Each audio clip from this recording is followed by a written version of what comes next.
Okay, folks, here we go. Guys, here we go. Let's have a good show. 1B, stand by. Yeah. Yacht, Yeah, take it. like at midfield. Take Just go it. right now. Go to camera 3. 3. Go to the get perfect, just like that. I'll just go ahead. Yep, graphics 2 is going to be up for the first. Okay. Go Right now. Go to camera 3. Go. Yep. Can you Go to the get perfect, just like that. No music. I'm going to hand to Q, Sophie. Wait for it. Wait for it. Wait for it. On radio in the Canal Zone. All right, guys, mic check. Go ready. Okay, Ricky, Mike. Yep, I am ready. Wait for it. Wait for it. Willie, mic check. Yep, let's go. 1B, stand by. 10, 9, 8, 7, 6, 5, 4, 3, 2, 1, and we're live. Okay, and go for it, guys. All right, here we go, guys. It is 8 p.m. Eastern Time. It is 5 p.m. Pacific Time, and it is 7 p.m. Canal Zone Time. Happy out the Balboa Yacht Club. Friday night, getting together and going back to the old home there. But Ricky, what's going on, man? Happy Friday. Yes. Happy Friday and happy hour, 5 p.m. in Big Bear Lake, California. I was going to say, a different background for you. Different background. Okay. Different attitude, different everything. One thing about Yes. Big Bear, I gotta tell you, I mean, I'm a city guy, so I'm used to all the ambulances like you guys see on the shows. Yes. And the fire. Yes, we do. Here, there's absolutely no sound. It freaks me out, man. I'm just Yeah, so somehow used to show all- prep was a little bit easier this week as well. It was awesome, peaceful. It was very accommodating. So Yeah, so there might just be like little bird sounds or the squirrels come around. Well, anyways, welcome everybody. Welcome. You know, Willie and I both born and raised in the Canal Zone. We welcome you to the happy hour at the Balboa Yacht Club. It's a podcast, but a live show that is all about the Panama Canal and the Canal Zone way of life. You know, it's a weekly podcast that truly comes from both our hearts, and we're so dedicated to bring you everything about the Canal Zone, everything about what's going on in Panama, because we still love our country and where we're all from. But anyway, also tonight we want to have a special toast to a good friend of ours that has worked his way up to see the good Lord, and that's to Guillermo Payne. yes. So a little toast is a traditional toast. I didn't make it up, but it goes like this. May your neighbors respect you. Trouble neglect you. Angels protect you. And heaven accept you. Cheers, my friend. And we'll see you on the flip side. Saludos, Guille. Rest in peace, and to the Payne family, our condolences, as well as to the Downing family, Atlantic Side family as well. Anthony Downing, who coincidentally had as well some health issues that also has gone to the Lord. Gone too soon, of course, but rest in peace, both of you guys. Celebrate their lives. Yes, absolutely. Celebrate their lives and celebrate, the place that we all grew up together, which again, good fortune brought us all down there, including these guys. And part of that good fortune was growing up with these guys. So that's really great to be able to celebrate with you guys every Friday night. And so let's switch gears then and go, on of course a little bit more of a lighter note. And as usual, we do have our toast. I do have my Dr. Pepper. I was running a little bit late. I have to be honest. I got caught up watching some YouTube shorts on here, and I just kept watching and all of a sudden look at the clock and I'm like, oh geez, it's 7:30, and I get on and as soon as I jump into the studio, there's Ricky, man, and you could see the look on his face was like, dude, were you really gonna make me do this show alone? And I was like, dude, I'm so sorry. I totally lost track of time. And I got into one of those wormholes, man. Yeah, he was getting ready, man. He's like, this guy's not going to show up, man. And I was already practicing. Clear out the scenes. yeah, well, I had my ringer off too, man. And also I look at there's a bunch of messages. He goes, you ready? Now? I'm in the studio. Yo. Like, all right. So, but anyhow. Well, tonight we're going to have a good bochinche section. So Yeah, we do. A lot of chit-chatting tonight. Ricky loves his bochinche, man, and we've been having guests on the show. Obviously, gives us some bigger time constraints, and so some of these we try and shorten them, or not necessarily have them all the time, but in this case, it's been a while since he did his bochinche, and Ricky loves his bochinche, so he's got yeah, quite we a bit. love it. Yeah. And truth is, there is a lot going on in Panama right now. So much, guys. On all fronts. On the political end, on just the social end, on some Canal. cool stories, canal stories, some environmental stories. It's there's a lot going on there. So he's gonna have a good show there. And by the way, next week, reminder, as you can see Jim Duffus on there, we're gonna have that Panama Canal Transit show. We're going to transit the Gatun locks. Captain Eftimitis is going to be playing the role of the captain. Of course, he's it's his segment. But along with him, we're going to have David Cohen joining us, on the tugboat. We're going to have Jim Duffus joining us on the locks. And we're going to have a gentleman by the name of Hugh Thomas that worked in marine traffic control and also did a stint at the Canal Zone Police. So a couple of cool stories there, a couple cool historical angles of the canals on there. But the four of these guys are going to get together and walk us through what it was like for a ship to go through the original locks, not the new expanded locks. This is going through the Gatun locks themselves, which, as you know, was of the three sets of locks, was I would arguably say the most complex. So they had all three levels were in that one set of locks versus two at Miraflores and only one at Pedro Miguel. So it should be a really, really fun show to learn and understand what it takes to get that ship through there, because there's a lot of coordination. Those things, unlike a vehicle on the ground, when you say stop, it doesn't stop, right? You got to plan ahead. Everything has to be in place because you don't have a set of brakes, and you're certainly not going to drop an anchor in the locks there. So there's a lot of moving parts, and it's going to be fun to see that. I'm excited for that show. I've been working on it for a bit. We had to have a couple of pinch hitters on the marine traffic control end, but now we seem like we've got it scheduled. So stay tuned for that next Friday. But right, so but that should be a lot of fun, man. I'm looking forward to that. Yeah, people always get excited about coming on live, and then when the time comes, it's like, yeah. So, but anyway, let's say hi to a couple other people there before we move along here. Leaf, good to see you there. Leaf says that Ricky has an echo, so hopefully that's not the case. But if so, I know he's in his mountain studio there, so there may be a bit of I think it's his microphone. So we'll try and get it worked out. That gets better. I'm gonna talk into the microphone before I was. look at Jason turning ships into scrap. Hopefully not. Hopefully he's not doing too much of that. And if it is, maybe Chinese ships, and we won't complain so much about it. But nonetheless, we'll make do one way or the other and have him give us some cool insight on that. Those two can banter like nobody else in this world would. Yeah, and Chris Jeffries has been down there. He was down there visiting. I saw that Chili Mac is down there as well. Dave MacArthur, they're down there visiting. So never a dull moment down there for sure. But yes, indeed, rest in peace, Guy. Yeah, a friend of the show. He was on the show quite a while. And tonight we're doing a Kahoot, and the first Kahoot we did, and the first one where we sent a prize out, it was for Gia. Gia was one that ended up winning that one. So yeah, that was really cool. So Vern, good to see you.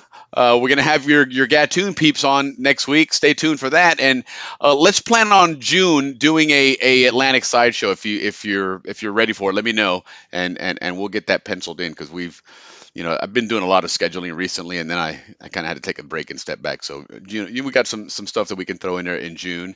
And Nodier, good to see you. Remember, guys, last week, our Panama Railroad historian, our newest member of the community here, some awesome stuff there. I got a lot of feedback afterwards about that history show. Willie, it was great. The show did very well. Yeah, it Good did. job, Nodier. You did very well. He well. does a Numbers fantastic came in job. Very good. We appreciate everybody that watches the show and watched that show last week. Thank you very much. And he made that entire presentation himself. He just sent it to me as in PDF form, and I just uploaded it. And I was just the monkey hitting forward and backward. He great job on it. The footage, the knowledge behind it, answering questions, engaging on it. It was top notch. So thank you so much, Ricky. Your volume is lower as well. So his volume is a little bit low as well. We listen. That's the tradition here. Remember, guys, the third Friday of the month is Trainwreck Friday for us. Okay, and is that what it is? I think it is. So, but the platform is working a lot better. It is. It is. It has its moments, but I think like any of the other ones, in all honesty, for everything we're able to do with this platform, it's quite affordable. In all honesty, I mean, it's pricey. Don't get me wrong, but it's with all the features and stuff to allow two rank amateurs here to stand up for a year now in front of you guys and broadcast. I think it's pretty cool. It does Yeah, it and all does these little some good gimmicks stuff. that we have. It does, yeah. So, but anyway, cool. So let's move along, Ricky. I know that, like I said, we want to get some stuff started, and poor Ricky's chomping at the bit to get a Bochincha segment out. So, let's not delay that anymore, and make the man happy here. No, So. I need a new microphone, Will. El bochinche, el bochinche, el bochinche, el bochinche, el bochinche, el bochinche, el bochinche, el bochinche.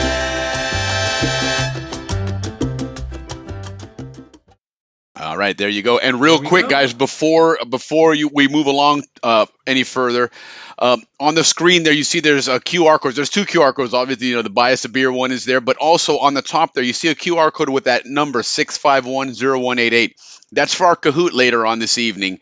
Go ahead and scan that QR code and get in there and register for the Kahoot. Put the 6510188. For those of you that haven't done it yet, you can do it on your phone or on a tablet, and you play the game on the tablet, while watching the show on your TV screen or on your computer, however it is that you're watching it. And we throw out some questions. It's really cool. It's very graphic. A lot of cool graphics with it and whatnot. All of them have some cool pictures. All of it, of course, is based around what we've learned on the show and Canal's own knowledge and history. So, but whenever you get a chance there, go ahead and scan that on your phone or whatever, and it's just going to ask you for that pin, and it'll throw you in there. And when we get ready to run it, we'll throw it all up on the screen here so we can all join in. But for what it's worth, it's what we covered last week. Some of it from the Panama Railroad history, some stuff that we covered with Dave Dahlstrom the week before in the Canal Zone history, and then some other stuff that we've covered over the last few shows. But all of it, of course, is Canal Zone history based, and just to have a little bit of fun here. I've got some prizes. I'm not sure what prizes I have here, but I'll definitely get some stuff out to whomever the winner is.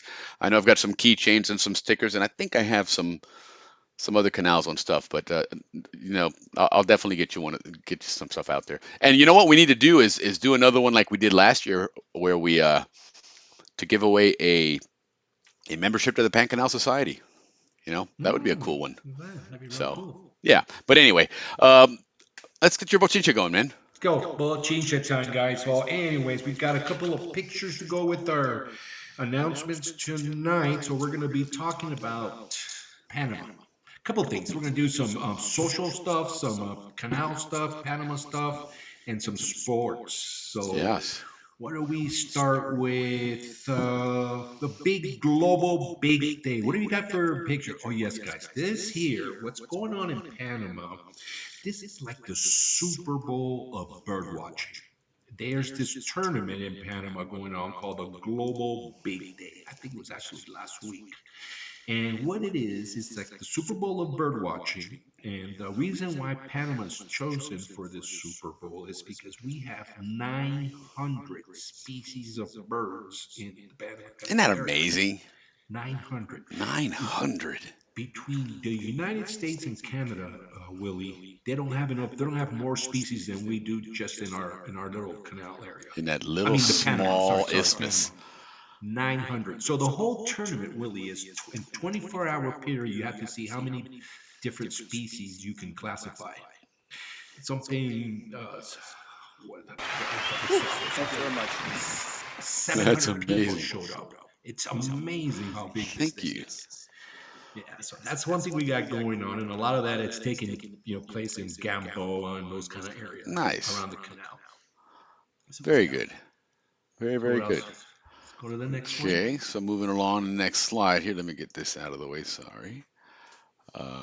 Here we go. The Pope, guys. New Pope. New Pope. Yes. From Chicago. Pope Leo. Yeah, and with him is our Archbishop. His name is Jose Domingo Ulloa. Okay. And our new Pope has been to Panama 5 different times. Wow. So he's quite How about that? familiar with Panama. Pope Leo, Leo as in for the cats, which makes us happy. But the last time he was there, he was in Chitre at Colegio Agustiano de Chitre. Nice. So right on. So we have a little history with our Pope. Yeah, Ricky, May God bless. see if you can turn your volume up a little bit on your mic, if it'll work, because we're getting a couple people have mentioned it now that your volume's a little on the low side. On the low side, all right. I think maybe there you go. I'm just gonna go full blast. Okay, and then just All talk a right. little louder if you can. But that's cool. Yeah. Interesting.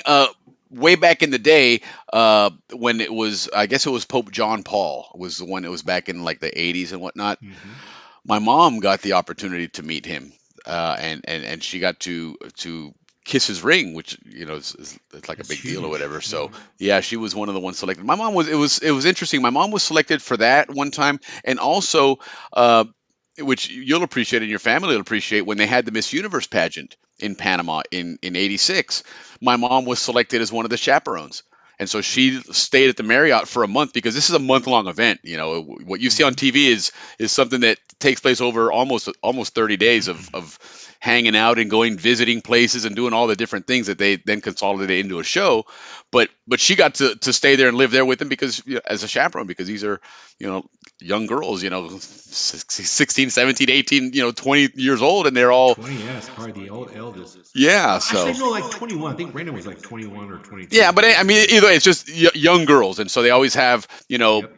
local women that'll stay with them and chaperone. So it was kind of cool that another one of those Panama events that Yeah. for whatever reason my mom always was selected for that stuff, which is kind of cool. Two archbishops back was McGrath, Zonian. Yes. Hmm. So Panama's archbishop was a Zonian. Yes, indeed. Right there. All right, Billy. So there you go. Pope Leo, Panamanian. This young man here, guys, his name is Jorge Artola. Jorge Artola. Where is his information? Jorge got this Emmy for, he's an illustrator working Okay. for Disney. Wow. He got it for doing his illustrations for a show called Percy's Jackson, a Disney show. So from Panama, we have a Emmy winner, Jorge Artola. Okay. Yeah. And so he's got a Emmy for I guess Disney work illustrations in what, a movie or in program? Well, I guess Emmys are It's for like TV, right? It's a TV show, correct? That's right. Okay. Interesting. He's an illustrator. Yeah, and it says I guess he was trained in Madrid in Spain, so he's got some European background, I guess some classical art background and stuff. Good for him. Right on. for him, Way to yeah. go, Panama and San Miguelito. Well done. Oh, here we go, guys. So there's a lot of news out there, guys, about Mexico's new railroad. Honduras is building a new railroad now. Colombia went all the way out. Everybody wants to get on the game. Everybody is getting the Chinese money to build railroads. Yeah. So Panama's just letting the world know in the first 3 months we moved 2.3 million TEUs. Now the Mexicans moved 1.4 million in 1 year. Correct. So this is like a 9. This year we're up to, I mean, if they keep these numbers, we'll be 9.2 million this year. So we're normally around between 8 and 10 million a year of TEUs that they ship. Very through. cool. TEU, guys, is those metal containers you see on the ships.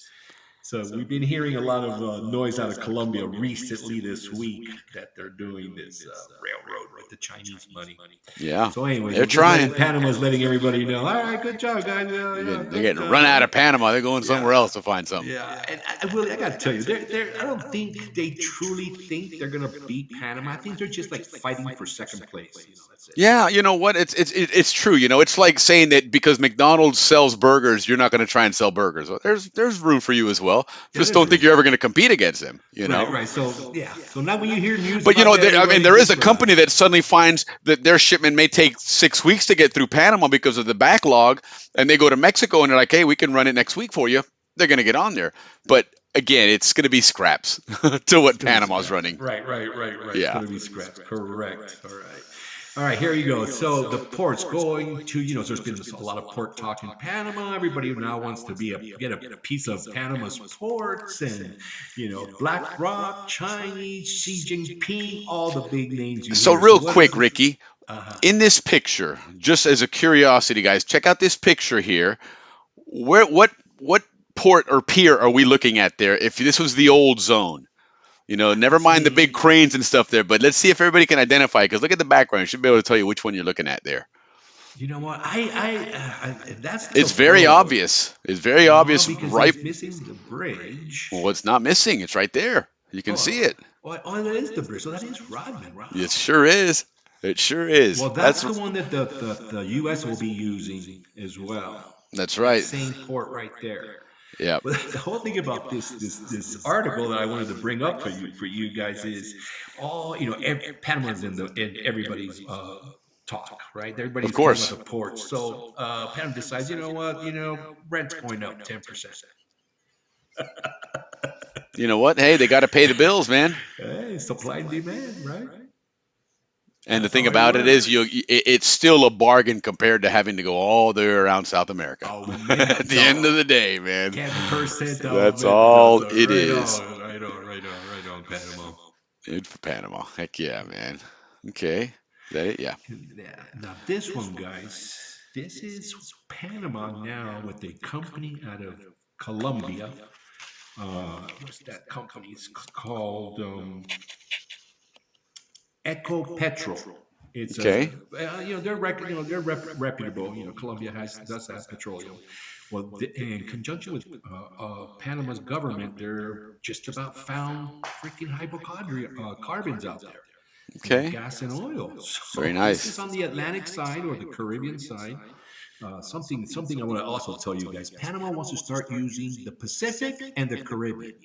They don't want to Right. use the Atlantic anymore because the Atlantic, it sounds cold, right? The Atlantic is cold water, where the Caribbean sounds more warm,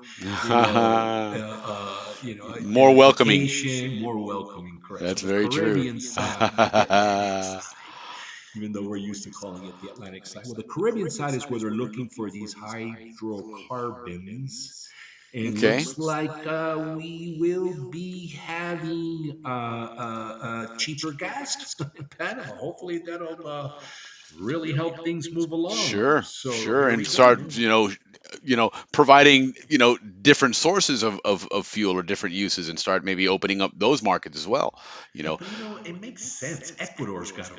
Colombia's got oil. Venezuela's got oil. And we're like right next to all those people. So Yeah, it should you would make think sense there's a that- piece of it seeping underground into Panama somewhere. Yeah. We can do Yeah. some fracking. Fracking, that sideways drilling. Yes, sir. And they got plenty of water to do. Actually, no, you don't want to do fracking because then they'll take water away from the lake. You watch.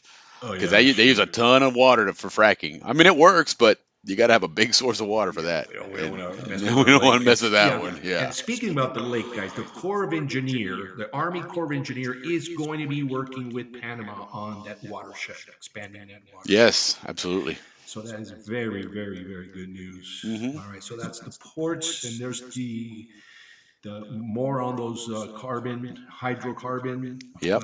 work together with Panama and You know what's Colombia's not- interesting, and these same storage units that you see here, there's a type of ship called LNG, and that's that liquefied natural gas, and it uses those same tanks. As you see those ships going through the canal, they got typically you see 3 of those big balls on them all in a row, and that's for storing that, because those are not easy to transport, but I guess it must be profitable, because there's a lot of people using that LNG now.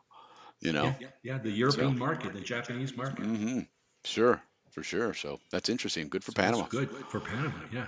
And then they're also building that pipeline. And here, listen, Yeah.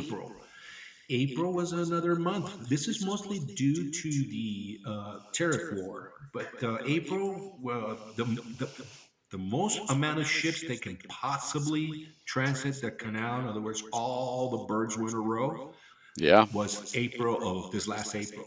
Sure. So it wasn't a record. It was just the most possible. So poor Andrew. Andrew probably had to do triple time work. Right. Instead of taking 6 ships through in 1 month, he probably took 12. Right.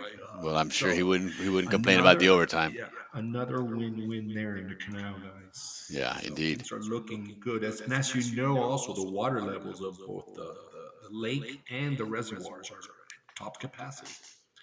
So I don't know. It's all good. It all sounds good. Yeah. I No, for our sure. president's having a hard time dealing with these demonstrations and these protests. But other than that, the canal has proven, the canal authority, ACP, and all their workers have proven that they are doing things right, just like they have been saying since day one. Yeah. So hey, cheers to that, right? Right. Truly, Salute. cheers to that, man. Salute, man. If we Yeah, can, salute if we to get a that. break, I'll go get a beer. But right now, I'm soloing the Yeah, Dr. Pepper, and I'm milking this thing. It's been a tough first trimester. And of you the know what? year. Here's what cracks me up about us here and just our luck and the way things work. All week it was smooth, man. We got everything set up. It was good to go and tranquilo. And then all of a sudden, showtime. We got echoes. We run out of time with this, with that. Come on, man. So I try to be mellow, yeah, but don't got such good stuff going on, guys. yeah, no, it is. It's cool. It absolutely is. Like I said, the president's having a hard time, so let's pray for our president that he comes through and he wins this battle against the evil forces of the left. I mean, the far communist left. So, yeah, sorry, no politics. So yeah, And listen, this is how. If this doesn't prove how neutral I want to be on this entire thing involving politics, here Ricky is ripping on the left, and I'm saying no, don't do that. Some people are going like, Willie Benninghoff, really? Yeah, not here, not here. We're reporting on these great things that are Yeah, going on in absolutely, Panama, man. And listen, the zone, that was never an issue. Nobody ever talked about that. The zone was just, we were all Zonians, man. And if anything, it was us against them, right? It was, it was us against the Panamanians, us against, in some cases, even the military bases, we had that rivalry. It was even us against the Americans in the States. Yeah, because even the people in the States, like, oh, you're American. Yeah, but we're different. We're Zonians. So it was always us, whether it was, self-inflicted or not, it was always us against somebody else. Somebody else, yeah. Right. So. All right, let's see what else we got. What else we got for our Bochiche? Yeah, let's see here. Okay, moving right along. Whoops. Well, that map is good to show you. Yeah, we'll start with the map first and then go back up. So if you can see, there's like a blue line there. That's where the railroad that Colombia is going to be building. That's right, Chris. That's correct, Chris. And right above that, in that little area there, is where they're on the Caribbean side, is where they're looking for that petroleum. Maybe all this area here. Yeah, in there, yeah.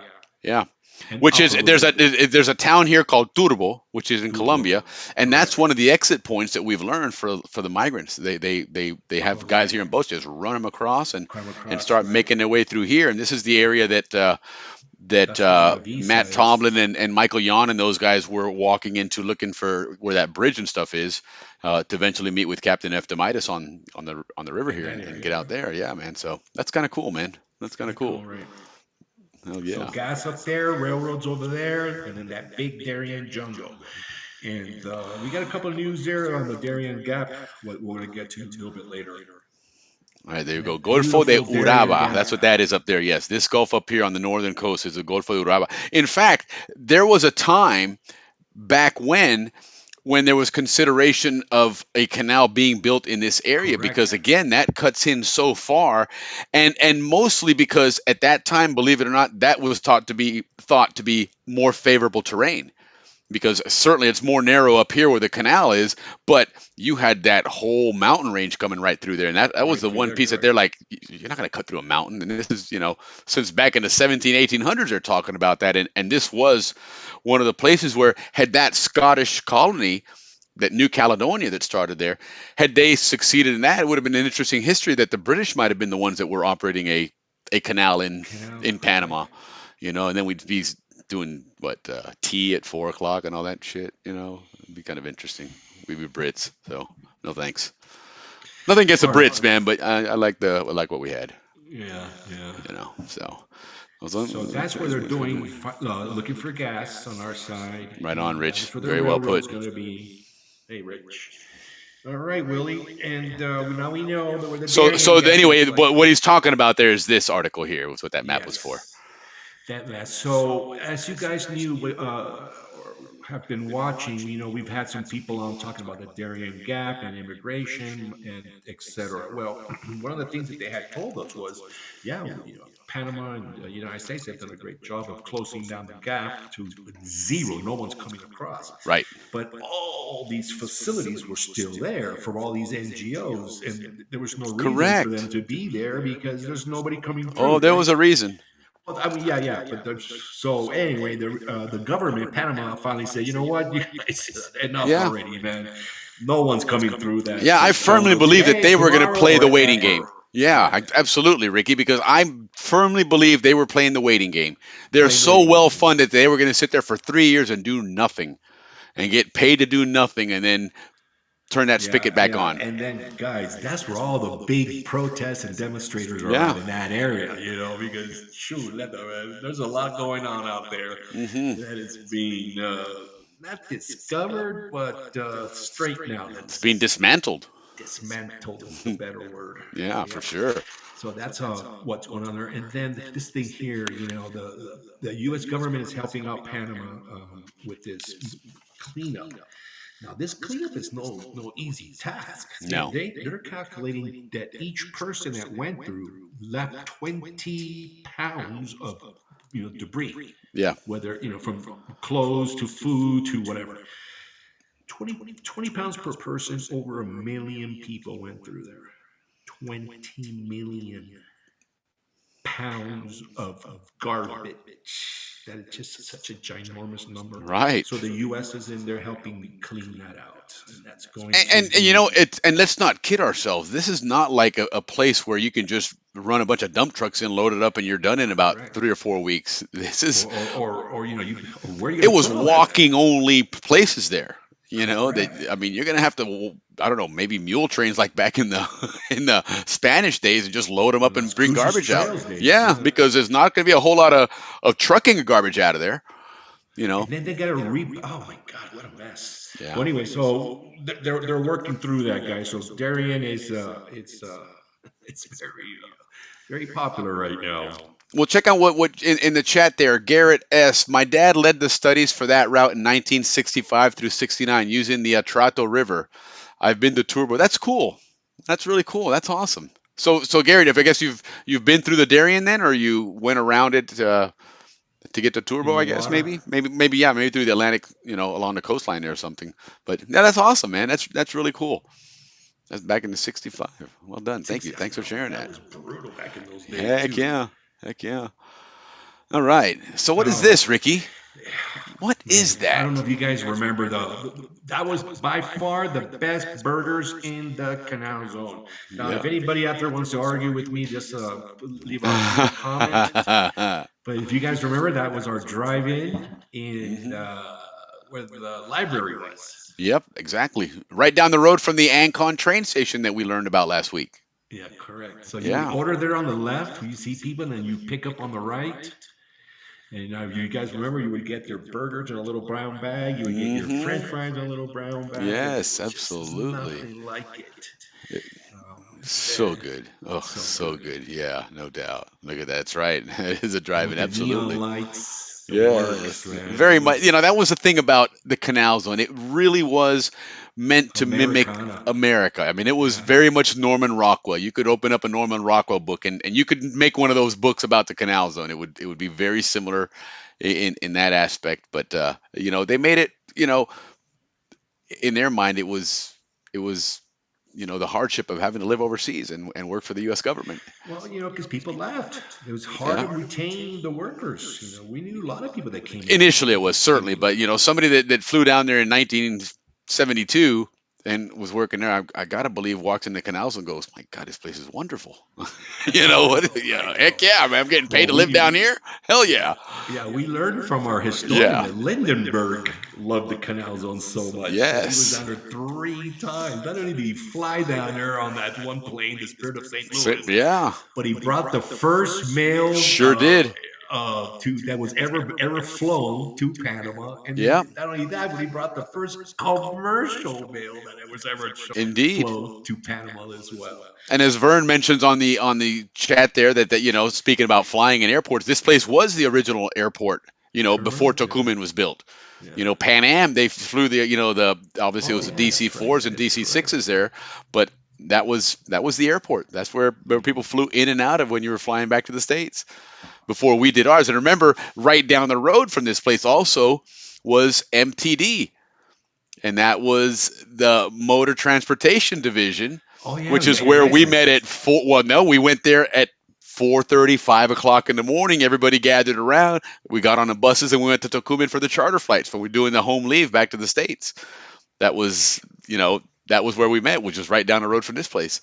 So that's cool how we That's just kind of go dope. down these Yeah, I foolish don't know little. where I got that picture, but whoever posted it, thank you so much because that did bring back some great Right on, memories. and we'll get back to this with Garrett real quick because let's continue this story because there's a purpose to this. We didn't just randomly throw that up there, was as Ricky was mentioning, but this was one of the places you can get some One good of the places to food. get some good burgers, This was and another one right another here. place where you can get some great food. As we were growing up, these were like our little restaurants, and you would go to the yacht, I mean, to the causeway, and then you would come and get a burger, or you would come in here get some ceviche. That's That's right. just the way we grew up, and that's how we ate. But Panama's come a long ways. Here we Yeah. are, 2025, and just recently was announced that coming to Panama is none other than Willie. The next picture, none other than Shake Shack Oh yeah, look is at that. bringing 12, not one, 12 restaurants to Panama. They're just expanding, and Panama seems to be the market for a company like Shake Shack to go down there and invest that kind of money. So, it's just like another major win, from our Hey, burgers and our is dining. Binnigan still open down in Panama? Yeah, I don't know. I don't know. I mean, and maybe Because like even when Binnigan's went bankrupt and they closed in the States and everywhere, they still had the one in Panama. I remember yeah, I that. don't know. I don't know. I went there in 21 and 22, Okay. and I don't remember betting it was there or not because it was during Okay. the pandemic. 21 was Sure, the sure. pandemic. Interesting. So yeah, guys. So that's another great news, another win-win in Sure. Panama. And we just love to inform you guys of all the And not just win-wins. one place. I mean, they're going in there full swing, guys. They're going in with Full 12 swing. restaurants, right? 12. They're not just going to, they're not dipping their toe in the water, man. They're diving in Well, head first. Panama's becoming a food mecca. Like San Francisco, Yes, New yes. York. I don't know any of the Latin American ones. I'm sure Brazil and Argentina have to have, and Peru, but Panama is up there with them now. Well, and you think of just that view there, right? That image. Look at the background of it and everything. To somebody in this world today of social media and influencers and all that kind of stuff, that's a great backdrop. That one there, people look at that and go, man, I want to go to Panama.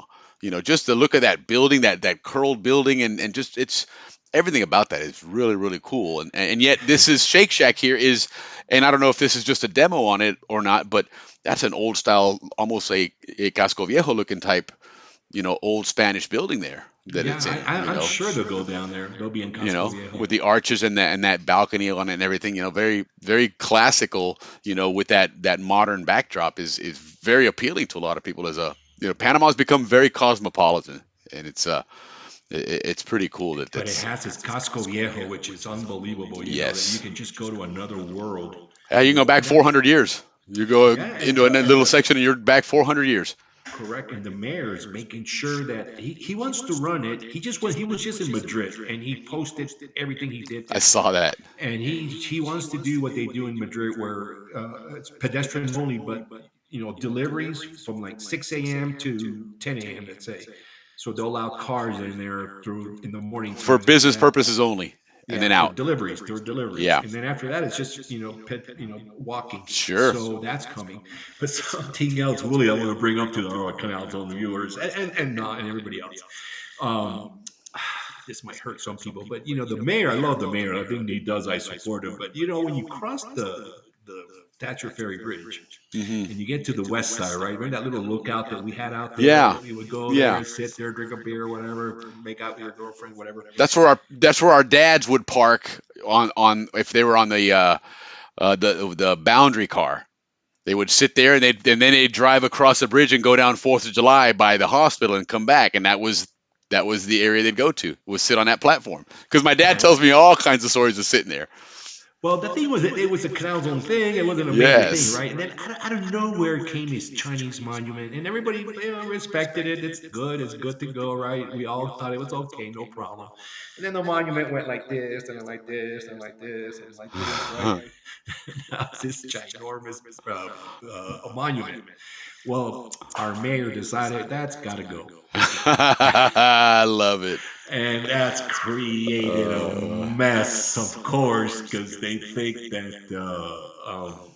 it's all U.S. related, but it's not. That was one of those things that just organically evolved. It wasn't selected. There's by no a committee. there's no historical significance to that point in China Right. at And it just any grew. time in Right, Panama's right. history.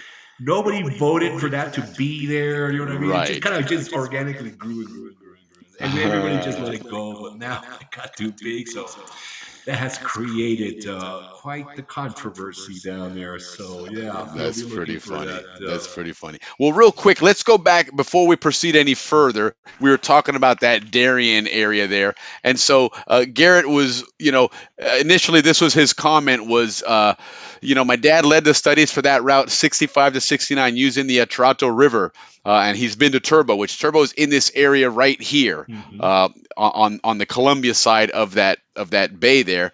And then as a follow-up, he just mentioned, or he took the Anayansi around the Darien and up the Atrato and then flew home. Wow, that's really cool, man. God, that must have been an experience. And I mean, these guys had that experience just recently. I can imagine back in the 60s, it, quite a bit more rustic, and it was quite a lot less infrastructure to do those kind of things. So that's a cool story, man. Yeah, no doubt. So yeah, if you ever have any pictures on that, Garrett, you'd like to, come and share them and join us, man. We'd love to have you and share those pictures. That sounds like a really cool adventure. Right on. Thanks for sharing, man. Absolutely. So anyway, right on. Moving on with your past your food now. Here we go. Panama. We've been talking about football in Panama and all that stuff, guys. Flag football is going to be a Olympic event, and our girls' flag football team is one of the top 10 in the world, right? So Panama again. Has been selected to host the Super Bowl of flag football. And it's going to be held in Panama, where Canada, U.S., Mexico, Puerto Rico, Brazil, only our continent, Yes, correct. Not Japan and all the other, Germany and the other places that play football. But Panama is the seat of it this year. It'll be Super Bowl bird watching, Super Bowl flag football in Panama. That's and cool. hopefully our girls and our boys do well, because this is part of the, you classify to the Olympics through these tournaments. Sure, certainly. Absolutely. So right on, girls. And then here we go. Panama's got 5 major leaguers that are just killing it. Ivan Herrera, batting 250. 250. That's great. Miguel Amaya for the Cubs, 286. And that's this week. That's her stats this week. Yeah. Well done. These guys are doing so well.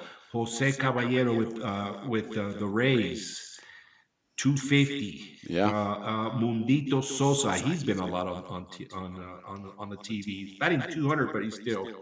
That Jose Caballero was really cool. When we went last year for the Panama Heritage Game, a lot of Zonians were there. He was very, very cordial and hung around for a lot of people to take turns getting pictures with him. He was really, really cool about it. That was awesome.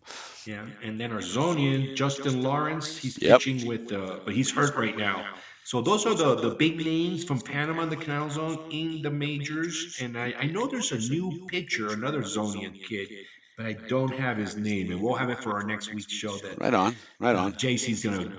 Yeah, JC was going to try and join us, but he still tries, but unfortunately, well, he's actually doing the it's basketball games. no. Panama. Tonight he's doing the Houston Astros Texas Rangers game, and he's broadcasting that game for the Panama station. So unfortunately, he couldn't join us. He a lot of times they do very last minute schedule changes with what he does, and he's great at it. So Thursdays. That's yes, he finds out on Thursday what he's going to be doing. So when he gets a break, he'll come on and update us on all the Zonians Yeah. and Panamanians in the big leagues. But this Yep. is what he sent me for tonight. I think there was the one more in the bottom, but I couldn't get the screenshot of all of them.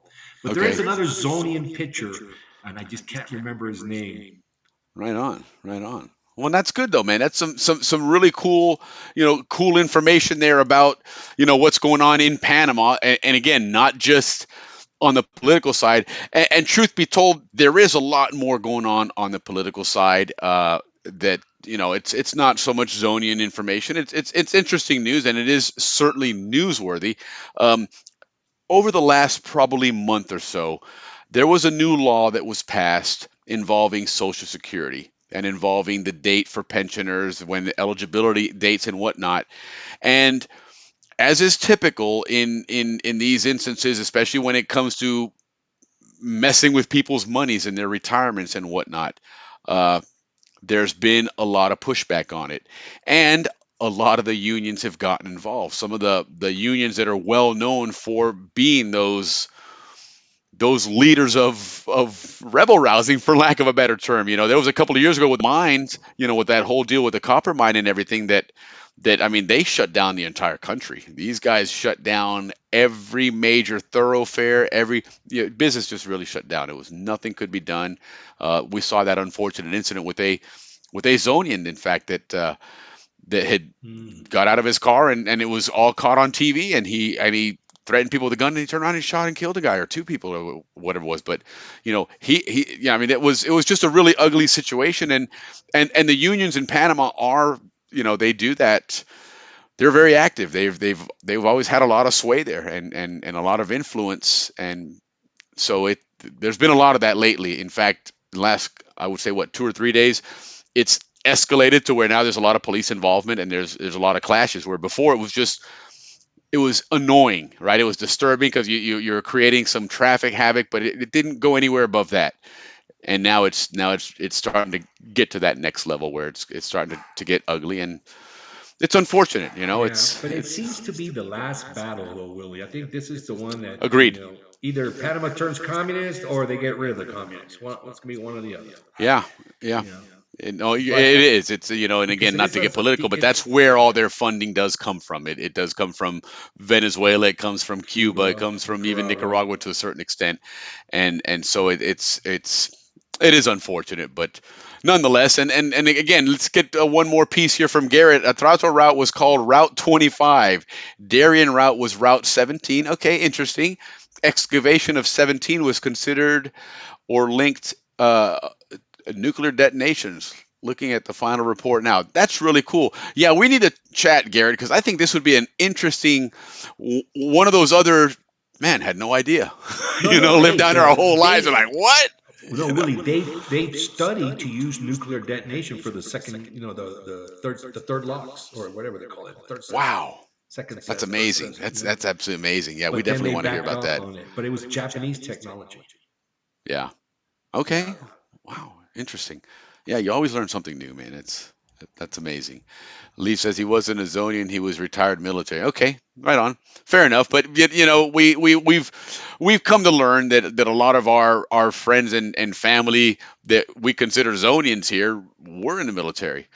I mean, hell, most of the original Zonian in leadership in the Canal Zone were military, right? I mean, the military ran the canal and the Canal Zone for quite a few years before it went. No, yeah, not Stevens, Goethals. Goethals, Colonel Goethals, yeah. And so, that label of Zonian, as much as we want to have the exclusivity there, it is a little broader than we originally thought, or at least that we're willing to admit. But I hear you, Leaf. I know it's a proud label, and we we reluctantly share it with others that do deserve to have that that use of that label as well. So anyway, but cool. That was really cool, Ricky. That was some good information there, especially that stuff about Panama and the sports. The baseball. It's cool to have quite a few players, not just playing, because these are the ones that are having good seasons.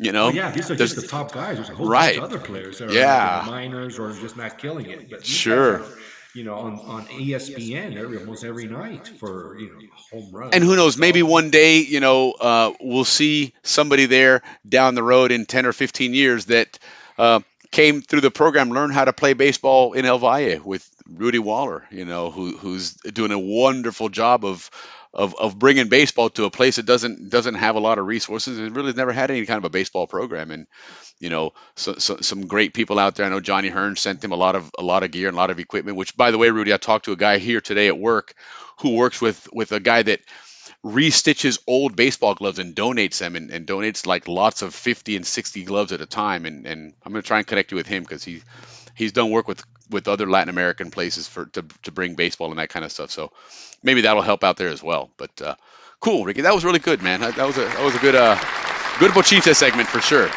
So, hey, don't forget, guys, on the screen again, you see that QR code with the 6510188. That's our Kahoot code. If you scan that and put that pin in there, register for our Kahoot. That'll come up here in a little bit. It's a fun trivia show that you guys participate. You do it on your phone or your tablet. We show on the screen the questions and everything. You'll see them on the tablet as well. And we've upped the clock on it. I know the first time we ran it, it was because of the lag and the delay. It didn't give people a lot of time. By the time they saw it, the clock was already running down, or almost. So it was quick draw McGraw, or you weren't playing, man. But this one I've extended it to like 45 seconds per question, so plenty of time to answer them. And they're not super difficult. It's not like you got to run to Google and try and find an answer, but should be fun. It's a cool history show. It talks about what we talk about, and thanks to Nodier Garcia last week and Dave Dahlstrom the week before, we've got a lot of great historical material to throw in there. So should be a lot of fun. And Ricky actually contributed to it tonight with a picture that we're going to throw in there to see if you can identify where that is. So don't forget, and again, scan that code, use that pin, and that'll get you on there and move right along. But anyway, Ricky, let's celebrate some birthdays, man, because we had a pretty decent list here, man. Yeah, nice list. Heck yeah. Right on. So let's start off with my cousin Anaeli Pereira, Frank Pereira's sister. Yes. Happy birthday to you, Anaeli. Yes. Salud, Anaeli. Very good. Moving right along for class of 81, Lita Bell Gordon, big figure in our graduating class. Yeah. Hector Lebrun out of Puerto Rico. He's a very colorful friend of ours, good soccer player. Young Callejas. This guy was actually Korean. And happy birthday, Young. Okay, how about that? I think with the Spanish last name threw you off, but he was straight up Korean. Cynthia Landers from San Antonio. Happy birthday, Cynthia. And my very own tight end, Lawrence Pierre. I threw a couple touchdown passes to him. Happy birthday to Look at you. Yeah. He was military intelligence, studied Russian. So Wow, right on. Good career in the military. All right, so here's a trivia. What is the Russian alphabet? What kind of language is that called? What is that called? It's not Russian. I would go with the Latin. It starts with the letter C. I can already see Leaf is Googling it. Yeah, Cholo. What do you speak? I speak Cholo. You don't speak Cholo. No, it starts with a C. They have a couple of those backward letters on that one. Yeah, there it is. Look at it, of course. In class of 81, Raul Quintero. He's right on. A very good soccer player. Yes, he was. Cologne, actually. Thank you, Mark. Right on. Appreciate you, brother. Mark, Heck yeah. Beers. Yeah. And somebody did one earlier. I apologize. We didn't see it on the screen. I did hear it, but I didn't get to see it because we had one of our other screens up. We gotta remember to always add that to them. But anyway. Big Johnny Hearn. Speaking of Johnny Hearn, happy birthday, Johnny Hearn. Yes. Yep. Yes. Yeah, he's the one that John- donated. He donated a lot of baseball bats and equipment to Rudy last year when he first started Yeah, this he endeavor. played pro ball there for a little Sure bit. did for the Right in high Braves. school. So he's a good Yep, player. absolutely. John Salsa, happy birthday, John. Cindy Romine, happy birthday. The Good pretty birthday. Cindy. Bonnie Linger. Don Benson, happy birthday. Maria Marianne Tiblier. Yes, Maria Tivoli. Look at this guy. Well, you know, there's always some Frenchie. Every week there's Yeah. some French so many French in the zone. Yeah, Brenda MacArthur, very big fan Yes. of the Canal Zone. Happy birthday. Mhm. JC Boy. Our Speaking very of our good friend. Panama sports, yep. Panama Sports, yes. Happy birthday, JC. Michelle Tasso. The Right on. big Johnny Kramer. We all love him so much. Yes, Happy Johnny birthday Kramer. to He's you, on his Johnny. cruise right now. He's having an awesome cruise, man. He's been Oh, posting right some on, pictures. right He got on. a suite and Cheers. everything. So happy birthday, Cheers to Johnny. you, Johnny, and Yeah. to your beautiful wife. Yes, John Kiesling, happy birthday. John's a Sandra class of '86. John was quite the thespian, man. That guy was he's quite the actor, man. I mean, he's one of those guys that when he gets into a role, just do it, man. No matter whether it's funny, embarrassing, whatever, he does it, man, and he knocks it out of the park, man. He's doing to this day. I know I've seen some stuff where his whole family, he's got young kids, I mean, very young, and they're all in some big place. He did The King and I recently, but yeah, he's quite the thespian, man. So happy birthday, John. Yeah, it's 86, isn't it? Yes. HB also 86? No, HB, I think is HB. Are you what 90, 91 maybe? I want to say.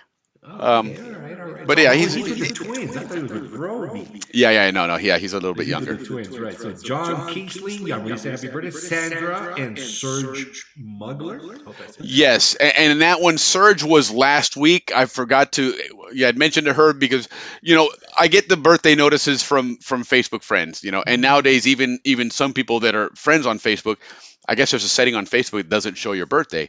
So I only see the ones that it shows a list of upcoming birthdays. That's the only place I get them from. So, every so often I'll see somebody that'll, hey, happy birthday to so-and-so. And I'll be like, oh, cool, it's their birthday. So that's where I saw that Surge had a birthday last week. And then I forgot to add it. And then his sister, Sandra, who's my friend on Facebook, had a birthday this week. So happy birthday to both of you, man. Yep. Now this is a special happy birthday to one of Anna Ellie was my sister's best friend and my sister's other best friend, Darcy McTaggart. Oh, right on. Beautiful Darcy McTaggart. Happy birthday, Darcy. Yeah, happy birthday. Yeah. Joanne Marie, happy birthday. Okay, and HB was class of '94. Right on, brother. 94, right on. He's that young, oh, right on. Not that you were older, but I did thought you were Look at Ricky, man. Watch. My age group. Look at him pulling his foot out of his My mouth. little brother's age group. I screwed that up. Sorry, man. Sorry. Tom Wilder, happy birthday. Out of Yeah, right the on. Canal Society. Yes. Sherry Lane, happy birthday. The pretty Kim Haynes, happy birthday, Right Kim. on. David Ward in heaven, happy birthday, Happy David. birthday up there. Yeah, and Tony Downey, happy birthday. Yep. Anthony Downing. Anthony Downey, también arriba, ¿verdad? Yep. Rest in peace. Rest in peace. Marie Willis, the beautiful Marie Willis. Okay. And Frank Dupree's chiming in that Floor Dupree on May 11th. Happy birthday. Right on. Flor Dupree, happy birthday. Yes, happy Flor. birthday indeed. Thank you for sharing. Kathy Phillips, happy birthday. And last but not least of our birthday list, Charlie Amato. All right. Well, happy birthday to everybody. And again, anybody we don't mention, it's not our intention, but happy birthday to all Zonians here and upstairs. But happy birthday to you guys. So enjoy your happy birthday.